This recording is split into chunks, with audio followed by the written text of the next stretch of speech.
تو انسان کا جو میٹیریل ہے وہ اس قابل نہیں ہے کہ اس کی وجہ سے انسان کی عزت کی جائے. تبھی تو شیطان نے کہا تھا خلقتنی من نار وخلقتہ من طین, جس کو تو نے مٹی سے, اور مٹی بھی بدبودار مٹی, کھنکھناتی مٹی. بچہ جب ابتدائی دنوں میں حمل ضائع ہو جائے نا تو انتہائی بدبودار ہوتا ہے, وہ سخت اسمیل آتی ہے اس سے.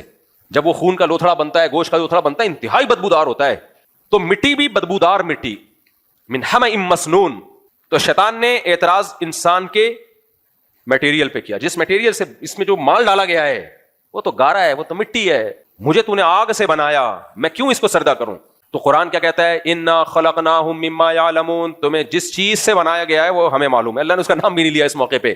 تو کیا مطلب, تمہارا میٹیریل اس قابل نہیں ہے کہ تمہاری عزت کی جائے, وہ تمہیں جنت میں داخل کر دیا جائے کہ تم بڑے مشک اور عنبر کے ٹیلوں سے بنایا گیا تھا, وہ خس کی خوشبو لے کر اس میں ملایا گیا, پھر اس سے انسان کو بنا کے اس میں آنکھیں, سونے کی آنکھیں فٹ کی گئیں اور ناک چاندی کی لگائی گئی, اور منہ سے جب تھوکتا ہے تو شہد کی نہریں نکلنا شروع ہو جاتی ہیں. ایسا کچھ بھی نہیں ہے.